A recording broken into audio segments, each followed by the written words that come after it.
Nova invenção, ó. Pra fazer espetinho na lareira, ó. É de boa, é fácil. É tudo material reciclado. Olha aí, ó. Tá quase pronto.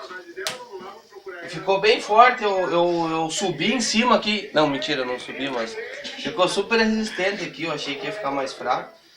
Eu usei essa faixa de ferro que ela deu uma resistência muito boa. E tá super certo aí, pessoal. A prova não afoga a lareira, não fumaceia nem nada.